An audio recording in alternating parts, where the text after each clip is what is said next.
तो number of atom हमें find करना है।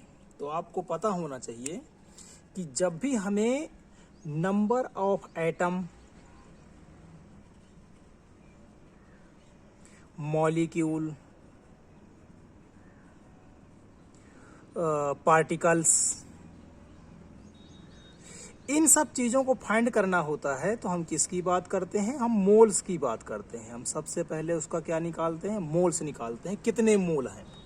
जैसे कि हमें यदि किसी चीज़ का वॉल्यूम फाइंड करना है तो हम पता करते हैं कि भाई वो कितने लीटर है, कितने ml है, कितने सेंटीमीटर क्यूब है, इस तरह से हम पता करते हैं। यदि हमें किसी चीज़ का मास पता करना हो, हमें किसी चीज़ का मास पता करना है तो हम पता करते हैं कि भाई वो कितने किलोग्राम है, वो कितने ग्राम है। इस तरह से हमें कई सारी चीज़ों का ध्यान देना होता है। जैसे हमें टाइम पता करना हो तो यदि टाइम पता करना है तो हम पता करेंगे कि भाई कितना सेकंड में हो रही है वो, या कितने मिनट में हो रही है, या कितने घंटे में वो चीज़ हो रही है। तो इन सब बातों का ध्यान देते हैं। उसी तरह से जब भी हमें किसी चीज़ के, जब हम इन चीज़ों की बात करेंगे जैसे कि आर्गन है, एलिमेंट्स वगैरह हैं, जो बहुत सारे हैं, बहुत सारे, ठीक है। जैसे कम होते हैं तो हम दर्जन में बात करते हैं कि कितने दर्जन हैं, ठीक है। तो जहाँ तो बहुत सारे होते हैं, आपको पता है कि कितने छोटे छोटे एटम होते हैं, थोड़ी सी चीज़ में बहुत सारे एटम होते हैं।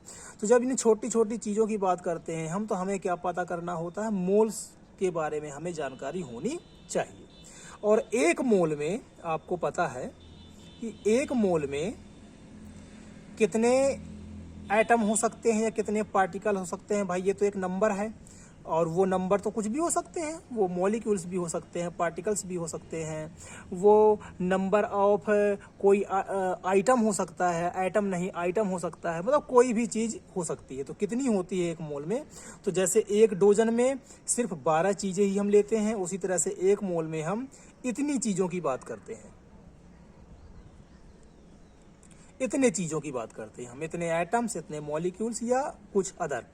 तो किसी किसी बुक में इतना है और किसी किसी बुक में यहाँ पर 03 है, 6.023 है, और 10 के पावर 23। हमें पता है कि बहुत छोटी छोटी बहुत सारी चीज़ें होती हैं, इसलिए हम इतनी बात करते हैं। तो यहाँ पर तो सीधा सीधा दिया हुआ है कि 52 मोल्स में कितने आर्गन के एटम होंगे। तो हमें पता है कि एक मोल में इतने एटम होते हैं, तो 52 मोल में कितने होंगे? तो सीधी सी बात है, पहले का आंसर हो जाएगा कि 1 मोल में इतना, तो 52 मोल में तो 52 इंटू, और ये सीधे मल्टीप्लाई करेंगे और हमारा आंसर आ जाएगा। जब आप कैलकुलेशन करेंगे इसकी तो आपका आंसर कुछ ऐसे आएगा, 3.131 इंटू 10 के पावर 25 आइटम्स। आप लिखना चाहो तो लिख सकते हो कि आर्गन की बात चल रही है तो इतने एटम्स ऑफ आर्गन। ये रहा आपका आंसर। सेकंड की बात करते हैं। इसमें यू में कुछ दिया हुआ है और हमें बात करनी है मोल की, ठीक। तो हमें पता होना चाहिए एक चीज कि जो हीलियम का एक एटम होता है, हीलियम का वन एटम ऑफ हीलियम का जो मास होता है वो 4u होता है। u आपको पता है, AMU का शॉर्ट फॉर्म होता है u, एटॉमिक मास यूनिट।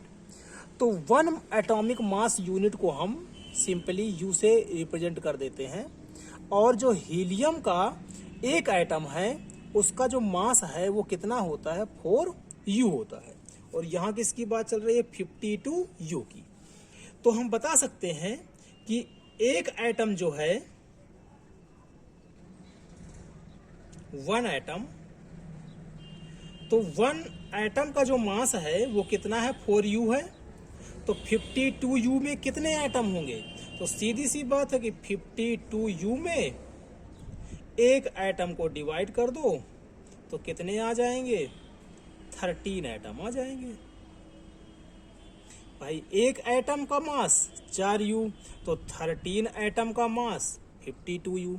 ऐसे भी आप समझ सकते हो कि 1 एटम का जो मास होगा वो 4u होगा, तो 13 एटम का मास कितना हो जाएगा? तो 13 एटम का मास 52u हो जाएगा। इस तरह से थर्ड की बात करते हैं। थर्ड में ग्राम में दिया हुआ है, और जब ग्राम में दिया होता है तो मोल कैसे निकालते हैं तो आपको पता ही है कि नंबर ऑफ मोल्स निकालने का हमारे पास फार्मूला होता है। क्या होता है? तो गिवन मास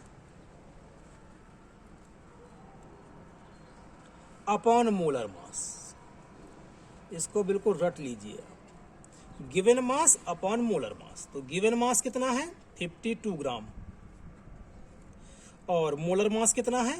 तो आपको पता है कि जो हीलियम होता है उसका मोलर मास भी हम इसी से फाइंड कर लेते हैं। कितना हो जाएगा? 4 ग्राम पर मोल, अर्थात एक मोल का मास 4 ग्राम होता है।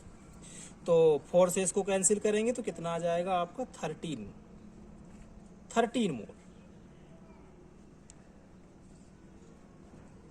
13 मोल्स। ठीक है, तो एक मोल में कितने एटम? तो 13 मोल में तो 13 इंटू इसका मल्टीप्लाई 6.0,